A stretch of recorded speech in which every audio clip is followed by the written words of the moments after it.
चला, वर्ग आणि वर्गमूळ सगळ्यांनी लिहायचं बंद करा. खूप वेळ लावायला लागला लिहायला तुम्ही. वर्ग आणि वर्गमूळ अभ्यासताना काय करायचंय तुम्हाला लक्षात ठेवायचंय बघा. वर्ग आणि वर्गमूळ याच्यावरती तुम्हाला प्रश्न येतात परीक्षेला. वर्ग म्हणजे काय, तर एखाद्या संख्येस त्याच संख्येने गुणल्यास येणारा गुणाकार असतो. त्याच गुणाकाराला त्या संख्येचा वर्ग असे म्हणतात. म्हणजे आता इथं तुम्हाला जर 4चा वर्ग म्हटलं, 4चा वर्ग बरोबर 4 गुणुले 4, त्याच संख्येने गुणायचं म्हणजे काय रे, 4 4ला गुणले. काय केलंय, 4 4ला गुणले. 4 गुणुले 4 किती, 16. 4चा वर्ग किती आला, 16 आला. म्हणजे त्याच संख्येनं त्याच संख्येला गुणलेलं आहे. आता तुम्ही 1 ते 50चे वर्ग काढायचे आणि तोंडपाठ करून ठेवायचे. पुढचं बघा, वर्गसंख्या ओळखायची कशी. वर्गसंख्या आहे ती ओळखायची कशी, त्याचे काही गुणधर्म आहेत आणि गुणधर्म आपण इथं अभ्यासणार आहोत. संख्येच्या एकक स्थानी 2, 3, 7, 8 हे अंक आल्यास त्या संख्या पूर्ण वर्गसंख्या नसतात. म्हणजे आता तुम्हाला दिलं होतं मी 23, 3 हे एकक स्थानी आहे बघा. तर हे 3 एकक स्थानी इथं लिहिलंय बघा. 3 असेल तर ही वर्गसंख्या नाही. ही वर्गसंख्या आहे का, नाही. पण एकक स्थानी 7 असेल, 27 घ्या, तर हे एकक स्थानी 7 आहे. 27 ही वर्गसंख्या आहे का, नाही. आता पुढची जर मोठी संख्या घेतली 122, एकक स्थानी 2 आहे. तर ही 2 एकक स्थानी असलेली 122 संख्या ही वर्गसंख्या होईल का, नाही. तुम्हाला जर मोठी संख्या आली तर लक्षात घ्या, तुम्हाला असं जर आलं 1227, तुम्ही याचा वर्ग करत बसणार का रे, ही कोणत्या संख्येचा वर्ग आहे वगैरे, नाही. तुम्ही पटकन लगे लक्षात गुणधर्म आणायचे की एकक स्थानी जर 7 असेल तर ती वर्गसंख्या होऊ शकत नाही. म्हणजे तुम्हाला हा नियम गुणधर्म कशासाठी दिलेला आहे, तुम्ही 2 अंकी 3 अंकी लहानात लहान संख्या जर आली तर तुम्ही लगेच ओळखू शकाल वर्गसंख्या आहे का नाही. पण 4 अंकी संख्या आली तर तुम्ही लगेच ओळखू शकणार नाही की ही वर्गसंख्या आहे का वर्गसंख्या नाही. तर ते एकक स्थानावरून लक्षात घेणार तुम्ही. 2, 3, 7, 8 हे जर अंक आले एकक स्थानी तर ते वर्गसंख्या नाहीत. त्याच्यानंतर बघा,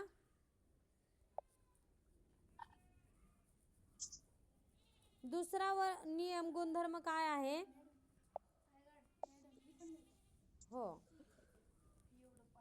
एकक स्थानी 0, 1, 4, 5, 6 व 9 अंक असतात ती संख्या पूर्ण वर्गसंख्या असते. उदाहरण बघा, उदाहरण जर आता 0 असेल तर 100 बघा. एकक स्थानी 0 आहे, एकक स्थानी 0 आहे तर 100 ही संख्या पूर्ण वर्गसंख्या आहे का नाही, आहे का, आहे. कारण 10 गुणुले 10, 10चा वर्ग काय आहे, 100 आहे. 10 गुणुले 10, 10चा वर्ग 100 आहे. त्याच्यानंतर दुसरं एक उदाहरण घ्या. एकक स्थानी 1 असणारी संख्या 121 आहे बघा. एकक स्थान 1 आहे, एकक स्थान 1 आहे. तर 121 ही वर्गसंख्या असणार आहे, 100% असणार आहे. मग तुम्हाला लगेच ओळखायला येईल बघा, कोणाचा वर्ग 121, कोणत्या संख्येचा आहे, 11चा वर्ग बरोबर 11 गुणुले 11 बरोबर 121. 11चा वर्ग 121 आहे. म्हणजे एकक स्थानी 1 असेल तर आपल्याला ती वर्गसंख्या 100% आहे हे कळायला पाहिजे.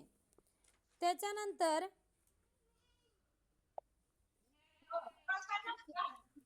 एकक स्थानी 4 असेल तर बघा, एकक स्थानी 4 असेल तर 144 घ्या. एकक स्थान 4 आहे बघा, एकक स्थान 4 असेल तर ती वर्गसंख्या आहे. त्याच्यानंतर 196 एकक स्थान 6 आहे तर वर्गसंख्या आहे 14चा वर्ग आहे. 144 12चा वर्ग आहे. 196 14चा वर्ग आहे. म्हणजे एकक स्थान 6 आहे, एकक स्थान 4 आहे, तर ही वर्गसंख्या आहे. त्याच्यानंतर एकक स्थान 9 असायला पाहिजे बघा. एकक स्थान जर 9 असेल, एकक स्थान जर 9 असेल तर एक तुम्ही सांगा बरं. एकक स्थान 9 असलेली अशी वर्गसंख्या सांगा तुम्ही. ती कोणत्या तर संख्येचा वर्ग असणार आहे पण एकक स्थानी 9 आहे. उदाहरण सांगा. कोण सांगते बघू उदाहरण. किती? 49. Very good, very good. 9 एकक स्थान आहे आणि हे 49 कशाचा वर्ग आहे तर 7चा वर्ग आहे. म्हणजे एकक स्थानी 9 असेल लगेच तुम्ही ओळखून जाणार की ही वर्गसंख्या आहे. त्याच्यानंतर एकक स्थान काय राहिलं कोणतं? 5 संख्या बघा. एकक स्थान, बोलू नको बाळा, ते लिही पटकन, ठिकाणी सोबत जायचं. एकक स्थान 25 असायला पाहिजे बघा.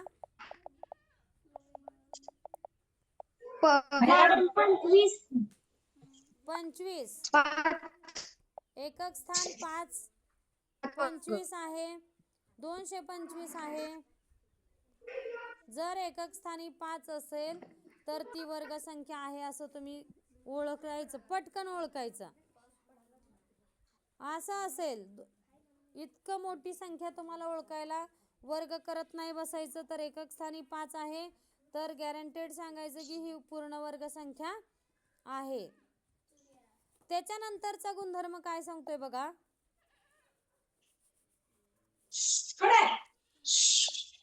आवाज बंद करा रे. 2 अंकी संख्या, 2 अंकी संख्येचा वर्ग कमीत कमी 3 अंकी किंवा जास्तीत जास्त 4 अंकी येतो बघा.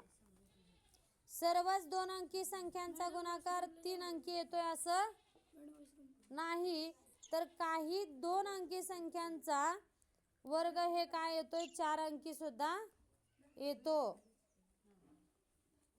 हे आपल्याला लगेच लक्षात येईल. जी छोटी 2 अंकी संख्या आहे तिचा 3 अंकी वर्ग येणार आहे आणि जी सगळ्यात मोठी 2 अंकी संख्या आहे त्याचा वर्ग हे 4 अंकी येऊ शकतो. त्याच्यानंतर वर्ग कशाला, वर्गमूळ कसं ओळखायचं बघा. वर्ग लक्षात आले तुमच्या? हो. वर्गमूळ बघा. वर्गमूळ कशाला म्हणायचं? वर्ग संख्या ज्या संख्येचा वर्ग असतो तिला वर्गमूळ असे म्हणतात. बोलायचं नाही. जा प्रेम, तुम्ही जावा.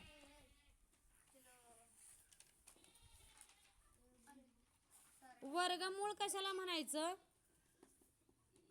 वर्गसंख्या ज्या संख्येचा वर्ग असतो तिला वर्गमूळ असं म्हणायचं. आता हे 25 आहे, हे 25 आहे तर याचं वर्गमूळ किती रे? 25 हे 5चा वर्ग आहे. 5चा वर्ग असल्यामुळं 5 हे त्या संख्येचं वर्गमूळ आहे. याला कसं लिहायचं बघा. याला तुम्ही असं लिहू शकता. वर्गमूळाचं चिन्ह आहे हे. 25 वर्गमूळात असेल तर याचं हे वर्गमूळ 5 आहे. बरोबर चिन्ह. वर्गमूळात 25 आणि 5 लिहिलं दोन्हीचा अर्थ एकच असतो. वर्गमूळात 25 म्हणजे त्याचं वर्गमूळ किती? 5 आहे. पुढची संख्या बघा.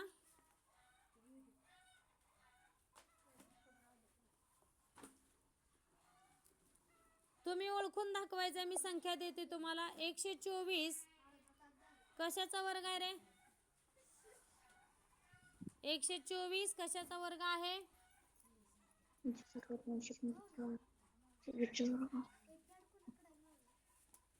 पटापट सांगा, याचं वर्गमूळ काय आहे?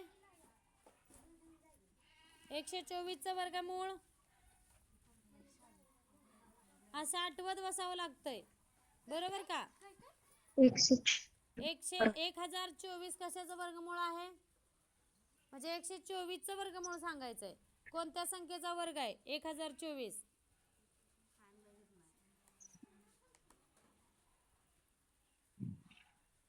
काढा पटापट.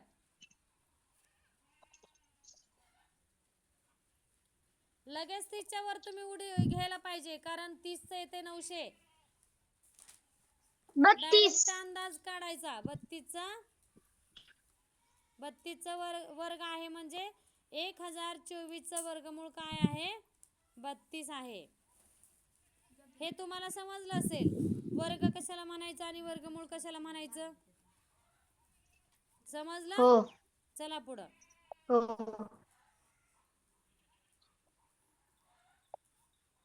पुढं काय आहे? वर्गमुळाचे गुणधर्म आहेत बघा. वर्गमुळाचे गुणधर्म.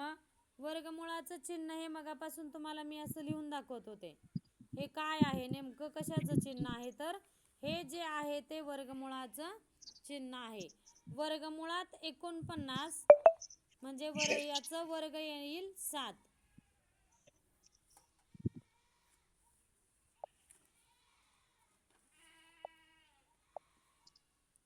आणि हे चिन्ह लिहून घ्या, माहिती असावं, हे वर्गमुळाचं चिन्ह आहे. जर का घातांक 1/2 असेल तर त्याला वर्गमूळच म्हणावे. म्हणजे काय? इथं दिलंय बघा, 256चा 1/2 घात म्हणजे वर्गमुळात 256. आपण जर आता वर्गमुळात 256 टाकलं तर याचं काय करायचंय तुम्हाला माहिती आहे. वर्गमुळामध्ये 256 लिहा असं म्हणतंय. तुम्हाला सांगितलंय 256चा 1/2 घात. 1/2 घात म्हणजे वर्गमुळात 256 लिहा. म्हणजे 256 कोणाचा वर्ग आहे बघा? कोणत्या संख्येचा वर्ग आहे 256?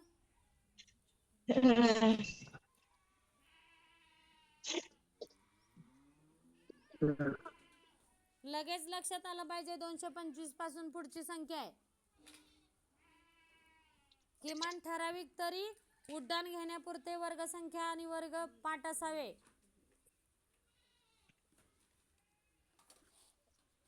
एकक स्थानी 6 आहे बघा. एकक स्थानी 6 आहे म्हणजे कोणत्या संख्येचा येऊ शकतो बघा? ज्याच्या एकक स्थानी 4 आहे. 4 चोक 16. 16चं. बरोबर. ज्याच्या एकक स्थानी 4 आहे म्हणजे 4 चोक 16. 6 एकक स्थानी येऊ शकतो. ज्याच्या एकक स्थानी 6 आहे, 6 6 36 न एकक स्थान 6 येऊ शकतो. म्हणजे 2 संख्या लगेच उड्डाण, हे नाही तरी ते. मग इथं तुम्ही बदलत गेला तरी चालेल, पण एकक स्थानावरून तुम्हाला कुठं उडी घ्यायचे, कोणत्या वर्गसंख्येकडे गेलं पाहिजे, कोणत्या संख्येकडे गेलं पाहिजे त्या संख्या. नाहीतरी तुम्ही चला 31 पासून बघताय, 11चा बघताय, 21चं बघताय. अरे पण इथं 1 आणि 1 येतं ना. 1 गुणुले 1 एकक स्थानी 1 आहे का इथं? अजिबात नाही. म्हणजे तुम्ही याचा पडताळा तर अजिबात नाही केलं पाहिजे. 32 घेऊन बघितलं तुम्ही, 32 घेऊन जर बघायला लागला तर 2 दोन्ही 4 एकक स्थानी 4 येते ना. एकक स्थानी याचं 4 येणार आहे. मग इथं एकक स्थानी 6 आहे. मग विनाकारण पडताळा कशाचाही करत बसायचा नाही. तर योग्य ठिकाणी लगेच नजर गेली पाहिजे आपली. स्मार्ट व्हायचंय सगळ्यांनी. त्याच्या पुढं बघा, तुम्हाला आता मी सांगते 49चा 1/2 घात. सांगा बरोबर किती? 49चा 1/2 घात जर आला पेपरला तुम्हाला, तर याला काय समजायचं, कोणती संख्या समजायचं हे समजायला पाहिजे.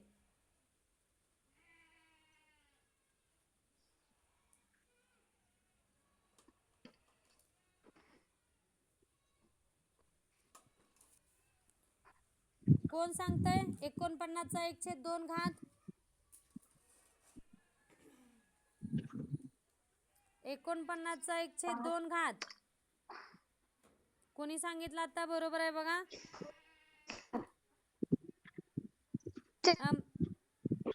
अमृता, लाईन पुन्हा वाचा. 1/2 घात असेल तर त्याचे वर्गमूळ समजा. त्याला काय म्हणायचंय? वर्गमुळात 49.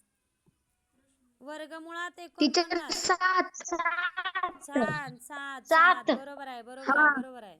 7 त्याचं वर्ग, 7चा वर्ग 49 आहे. आणि या चिन्हाचं फक्त लक्षात ठेवा.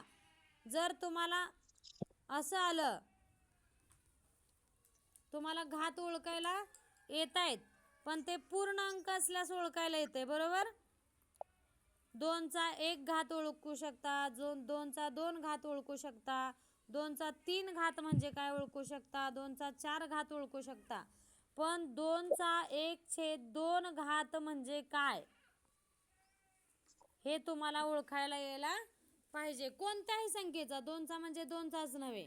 तर तुम्हाला इथं असं 2चा, आता 2चा सांगा मला बरं. 2चा 1/2 घात. 2चा 1/2 घात कसं लिहिणार तुम्ही? तुम्हाला कोडं पडलं असणार आहे. 2 हे कोणत्याच संख्येचा वर्ग नाही. मग सांगू काय नेमकं?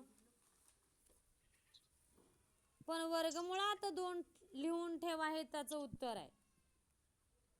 वर्गमुळात 2 लिहिलं म्हणजे 2चा 1/2 घात. आलं लक्षात? 125चा 1/2 घात. चला पुढचं लगेच करायचंय. आणि हे सगळं मी उदाहरण म्हणून लिहिते, ते वहीमध्ये लिहून काढायचंय तुम्ही. जेवढं तुम्हाला दिलंय स्क्रीनवरती लिहून मी पुसायचं काम करते, पण तितक्या स्पीडनं तुम्ही लिहायचं काम करायचंय. ऐकून लक्षात राहणार नाही. ऐकून लक्षात राहणार नाही. शक्य झाल्यास हा व्हिडिओ तुम्हाला यूट्यूबला भेटेल आणि पुन्हा एकदा बघा. तुम्हाला यूट्यूबला टाकल्यानंतर व्हिडिओ आपल्या ग्रुपला येईल आणि त्यावेळेस समजेपर्यंत तुम्ही पुन्हा पुन्हा पाहू शकता. आणि यूट्यूबला गेल्यानंतर त्या व्हिडिओला लाईक करा. चला 125चा 1/2 घात सांगा.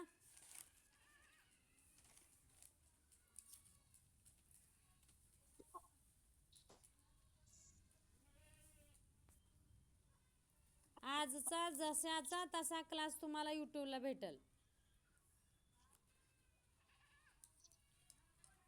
125 कोणाचा वर्ग आहे का नाही? कोणत्या संख्येचा वर्ग 125? का वर्ग संख्याच नाही? बघा मॅडम, वर्ग संख्याच नाही. वर्ग संख्याच. ज्या वेळेस तुम्हाला वर्ग संख्या नसलेल्या अंकाला 1/2 दिला जातोय. बघा ऐका, वर्ग संख्या नसलेला अंक दिला जातोय. वर्ग संख्या असल्यास तुम्ही पटकन ते ओळखू शकताय. तुम्हाला दिलं 121चा,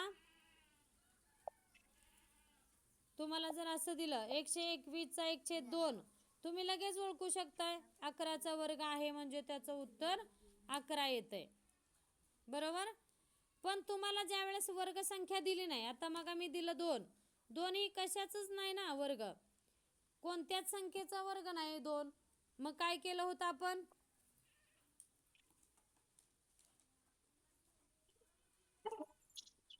काय केलं होतं? 2ला काय कशात टाकलं होतं? त्या वर्गमूळ चिन्हामध्ये. वर्गमुळाच्या चिन्हामध्ये टाकलं होतं 2ला. तसं तुम्ही जी वर्ग संख्या नाही दिली जात, प्रश्नामध्ये पण असं दिलं जातं पेपरमध्ये, जर वर्ग संख्या नसेल तर तिला वर्गमुळाच्या चिन्हामध्ये टाकून द्यायचं. म्हणजे 125चा 1/2 म्हणजे वर्गमुळामध्ये 125 असं त्याचा अर्थ आहे हे समजून घ्यायचं तुम्ही. आलं का लक्षात? 1/2 घात समजला असेल तर चला पुढे जाऊया. समजलाय सगळ्यांना? समीक्षा, अमित, अमित समजलंय तुला? अमित जॉईन झालाय ना?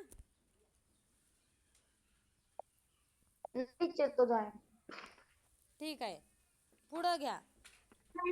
मॅडम दुसरी लिंक येणार आहे का आता? हो, दुसरी लिंक येईल. भागाकार पद्धतीनं वर्गमूळ कसं काढायचंय बघा. स्टेप तुम्ही लिहून घेतल्या असतील सगळ्या. स्टेप तुम्ही लिहून घेतल्या असतील. 1369चं वर्गमूळ काढायचंय आणि ते तुम्हाला एवढ्या मोठ्या संख्या दिल्यानंतर भागाकार पद्धतीनं काढायचंय. काय करणार, पहिल्यांदा जोड्या करून घ्या म्हणून सांगितलंय. जोड्या करून घ्या 1369. जोड्या करून घ्या म्हणजे काय, तर ही 13ची एक जोडी केली आणि 69ची एक जोडी केली बघा. 13ची एक जोडी आणि 69ची एक जोडी. पहिली पायरी समजली सगळ्यांना? हो हो हो. पहिली पायरी समजली. दुसरी पायरी काय सांगते, पहिल्या जोडीतून 3चा वर्ग वजा करा. आता आपण भागाकार करताना काय करतो, एखाद्या संख्येनं जर 13ला भागायचं झालं, समजा 2 न 13ला भागताय तुम्ही, 2 न 13ला भागताय तर डायरेक्ट भाग जात नाही, बरोबर का? 2 न 13ला डायरेक्ट भाग जात नाही. मग काय करता, 13च्या अलीकडची संख्या बघता. 13च्या अलीकडची 2च्या पाड्यामध्ये संख्या असणारी कोणती घेता? बेसक्क 12 घेता. हाच नियम थोडासा इथं वापरायचा आहे. पण संख्येनं कोणत्या भागायचं नाही. कोणती एक संख्या दिली का तुम्हाला भागायला? दिलेली नाही. तर तुम्ही काय हा नियम इथं कसा लागू करणार बघा. तुम्ही जोड्या करून घेतल्या.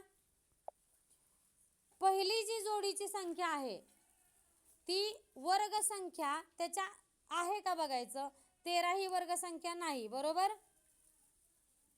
हो. त्याच्या अगोदर कोणती वर्ग संख्या आहे बघायचं.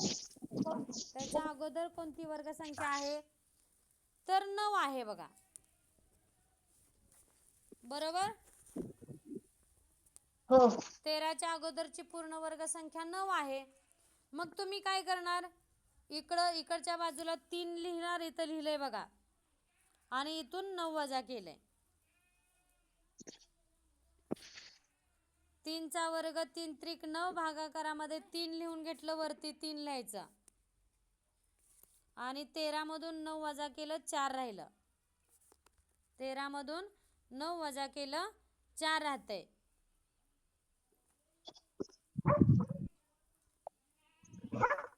बरोबर, इथपर्यंत समजलं? आणि इकडं 3 अधिक 3 6 झालंय. 3 अधिक 3 6 झालं इथं.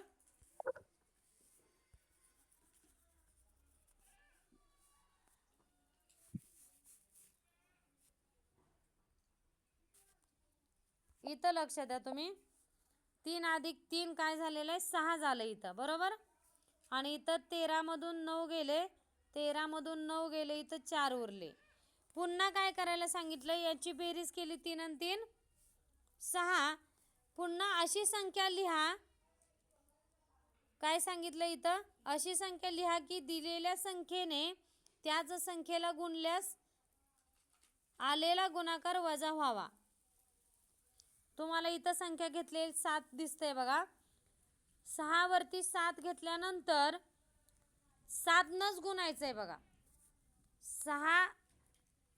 6 नंतर आपण 7 घेतले इथं, तर 7 न याला गुणल्यानंतर इथं जे उतरून घेतलं 69, 4 बाकी उरलेली आणि त्याच्यानंतर 69 उतरून घेतले, 469 झालंय. तर 6, 3 आणि 3 6 या बेरजेवरती अशी संख्या लिहा की 2 अंक बनलेले